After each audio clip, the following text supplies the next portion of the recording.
Vous êtes à l'Institut de Genêt, établissement d'enseignement général et d'enseignement agricole, qui est situé dans la Pévèle, à un quart d'heure de Villeneuve-d'Ascq, 25 minutes de Lille à peu près. L'Institut accueille les élèves à partir de la classe de 4e en collège, en lycée professionnel, en lycée technologique, en lycée d'enseignement général, en BTS, voire au-delà avec les licences professionnelles et les bachelors.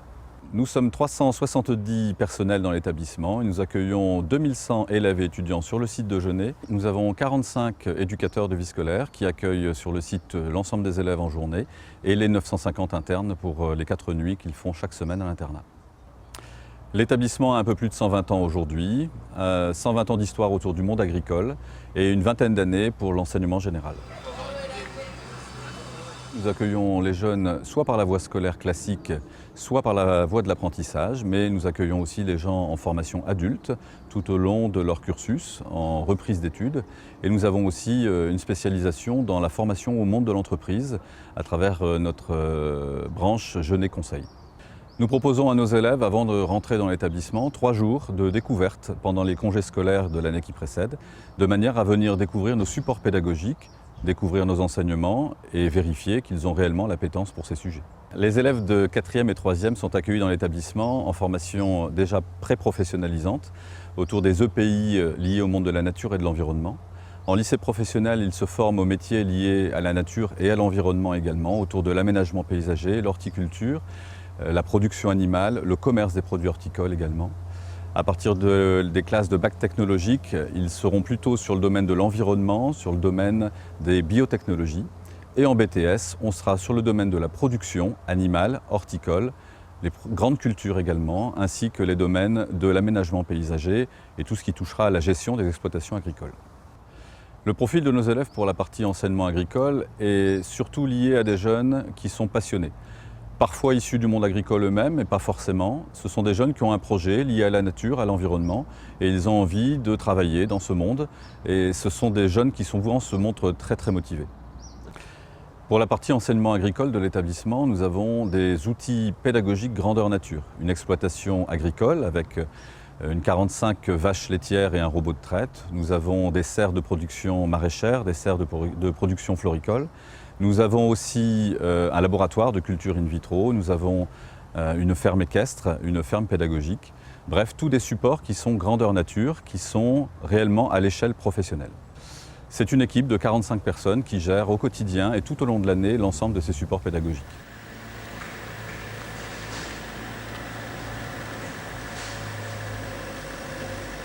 Il y a 5 BTS proposés ici. 2 qui sont davantage liés au monde de la production, 3 même je dirais, l'un sur la production animale, l'autre sur la production horticole et un dernier sur les grandes cultures céréalières. Ensuite vous avez un BTS aménagement paysager et un dernier qui sera plutôt lié à la gestion de l'exploitation agricole. Le BTS production animale est davantage lié, vous l'avez compris, à la production en vache laitière ou dans le monde du cheval. Nous travaillerons davantage sur l'aspect zootechnie, sur la génétique, tout ce que les étudiants apprécient particulièrement en termes de sciences aujourd'hui. Sur les BTS production horticole, nous allons travailler dans les serres de l'établissement, nous allons travailler sur la production, que ce soit en horticulture, floriculture, que ce soit en maraîchage, en arboriculture fruitière également, en pépinière de même. Nous allons aussi travailler sur la génétique des plantes. Souvent, les jeunes qui viennent pour le monde animal sont plutôt fils d'exploitants ou passionnés par le monde animal. Mais tous n'ont pas pour projet de reprendre une exploitation. Certains poursuivent leurs études en école d'ingénieur notamment, de manière à faire des métiers liés au monde para-agricole.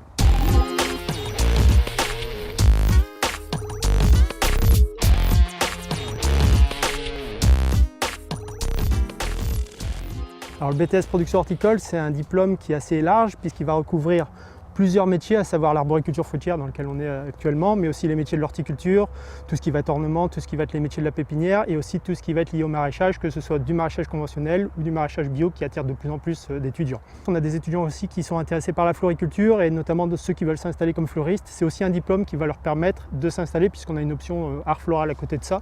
Donc ça permet vraiment d'étendre les métiers et on couvre du coup 5 ou 6 métiers différents avec une seule filière depuis une réforme qui a eu lieu il y a à peu près 7-8 ans. Le BTS relève quand même d'un niveau de technicien supérieur, c'est-à-dire qu'il y a quand même un niveau dans les matières générales, que ce soit en anglais ou en mathématiques. L'idée, c'est pour nos étudiants de leur donner tous les outils pour pouvoir aller dans le milieu professionnel, s'adapter à des situations qui vont être multiples et diverses. Donc il y a forcément un niveau scientifique à atteindre. Et après, c'est l'enseignement très technique. Ça va être de l'agroéquipement, ça va être de l'étude des sols, ça va être de l'agropédologie, ça va être de l'agrosystème, de la botanique. Donc des matières qui sont plus spécifiques. Et en dernier lieu, qui est un module assez important, de la pratique avec des cours théoriques sur des modes de culture. Alors on ne peut pas tout étudier les cultures, mais on choisit quelques cultures pour eux être aiguillés justement sur savoir comment on peut cultiver, comment on dirige un verger, comment on va installer une culture de fraises ou comment on va cultiver une rose pour la fleur coupée. Alors les TP, ce qu'on appelle les TP, donc les travaux pratiques, ce sont des séances qui sont à la fois très variées. C'est-à-dire qu'en l'occurrence aujourd'hui on est dans le verger puisqu'on a la chance à l'Institut de Genève d'avoir une exploitation qui est très diversifiée entre, encore une fois, de l'horticulture, un peu de pépinière, du maraîchage, de l'arboriculture fruitière. Le TP d'aujourd'hui, c'est de la récolte en entre-cueillette, c'est-à-dire qu'on va récolter seulement les pommes qui sont le plus mûres. L'intérêt des exploitations, c'est d'y revenir plusieurs fois dans l'année. Donc ici, on va faire de l'entrecueillette, on va venir refaire de la cueillette un peu plus tard, on va faire de la taille en hiver, on va faire de l'entretien, on va faire de la restauration de verger au printemps.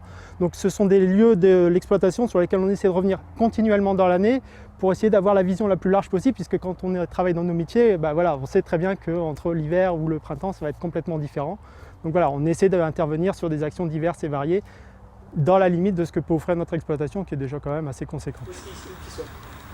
J'ai choisi de faire le BTS production horticole parce que j'ai réalisé un bac pro horticole juste avant et je voulais encore plus me spécialiser pour pouvoir après avoir accès sur un travail beaucoup plus technique et diriger mes propres cultures par la suite. Alors, on a de la reconnaissance des végétaux, on a des conduites de culture à gérer nous-mêmes, on a depuis cette année de l'expérimentation aussi. Enfin, ça me plaît énormément parce que du coup, pour nous, ça va être très complémentaire et on a la possibilité de voir plein de choses pour les entretiens d'embauche et tout ça. Et même personnellement, c'est enrichissant. Donc la spécialité que j'ai choisie, c'est l'horticulture, florale. Ça va être tout ce qui est production de fleurs pour les communes ou les collectivités, même à la vente pour les particuliers. Ce qui caractérise normalement le technicien supérieur, c'est celui qui a un niveau de connaissance technique et scientifique et qui va être capable de mobiliser ses connaissances pour faire face à n'importe quelle situation en théorie. Après, c'est vrai qu'il y a des spécificités, c'est vrai que ceux qui sont plus orientés maraîchage restent dans le maraîchage, ceux qui sont plus orientés ornement restent dans l'ornement. Mais après, ce sont des techniciens que vous allez retrouver dans des métiers très variés, que ce soit du conseil agricole ou en maraîchage ou en arboriculture. On les retrouve beaucoup dans les métiers de la jardinerie, donc dans la vente, dans la distribution. On en retrouve aussi en production. Un certain nombre d'entre eux ont toujours des volontés de s'installer. Alors c'est rare qu'on s'installe tout de suite après le BTS, mais voilà, il y a beaucoup de projets d'installation sur des petites entreprises comme sur des grandes entreprises. Il y a des fois des étudiants qui partent faire un peu d'expérience à l'étranger, donc c'est vraiment très très varié. Et aujourd'hui, on n'a pas trop de difficultés à trouver des emplois pour nos jeunes. C'est vrai que ce sont des filières qui recherchent, notamment, je le dis, dans tout ce qui est distribution, que ce soit distribution grand public ou la distribution professionnelle, où là, il y a franchement il y a du boulot.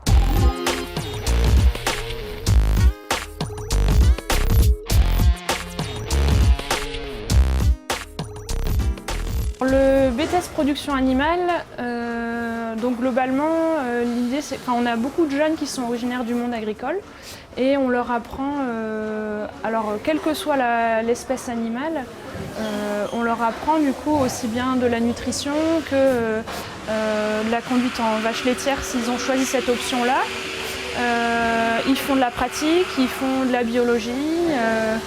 Et donc l'idée c'est de former des jeunes, des futurs techniciens du coup plutôt en élevage forcément. Technicien en élevage en fait ça va être quelqu'un qui va apporter bien souvent un conseil auprès d'agriculteurs ou de professionnels autour du monde agricole. Alors ça peut être un nutritionniste, ça peut être un conseiller qui va aider l'agriculteur à faire ses rations, donc c'est-à-dire gérer l'alimentation des animaux, ou alors un commercial qui va vendre du matériel agricole spécifique en production animale. Au sein du PTSPA, on travaille avec 3 espèces, particulièrement ici au lycée, donc soit en vache laitière, donc c'est le cours que j'anime, ensuite en ovin, et en équin, donc c'est les chevaux. Donc sachant qu'ils ont le choix, tout le monde fait forcément ovin, et ensuite ils ont le choix entre vache laitière et équin. J'ai choisi ce BTS pour l'approche animale, C'est le domaine qui m'intéresse par rapport à tout ce qu'on peut voir dans l'agricole, étant donné que l'exploitation de mes parents est spécialisée en élevage. Donc c'est pour ça que j'ai pris ce BTS. Donc pour faire ce BTS, il faut être assez bon en biologie en général. Donc après on a des matières techniques agricoles, donc notamment techniques liées à l'élevage, donc la nutrition, la conduite ovine cette année et conduite porcine en deuxième année. Donc ce matin j'ai fait manipulation des chevaux pour dire de travailler en sécurité. Et donc cet après-midi on va apprendre à manipuler en toute sécurité des bovins, ici en l'occurrence des génisses. C'est des détails qui vont faire qu'on prendra moins de risques sur soi et on va limiter les accidents liés aux bovins. Parce qu'un animal c'est imprévisible et puis un accident peut arriver à tout moment. Nicole, c'est quoi? Debout. Comment? Derrière les oreilles. Voilà. L'exploitation ici du lycée de Genêt est très adaptée au monde agricole actuel et ça les prépare bien les jeunes du coup en termes de pratique et en termes d'expérience. Ça les prépare bien au monde actuel agricole. Donc du coup, après l'obtention du BTS, généralement, de plus en plus, les jeunes continuent. Donc soit en licence, parfois il y en a qui arrivent aussi et qui ont envie d'aller en école d'ingénieur. Donc forcément, ça nécessite d'avoir un bon dossier au départ et c'est bien souvent forcément les meilleurs éléments. Et il y en a aussi qui travaillent directement. Donc soit en conseiller ou alors parfois avec leurs parents. Il y a vraiment tout un panel de solutions, de choix derrière le BTS. Mon objectif après le BTS, en fait, il n'est pas encore clairement défini. Et donc moi j'aimerais bien continuer en école d'ingénieur ou alors faire une licence. Je ne suis pas encore positionné. Et puis par contre d'ici une dizaine d'années, j'aimerais bien m'installer sur l'exploitation de mes parents.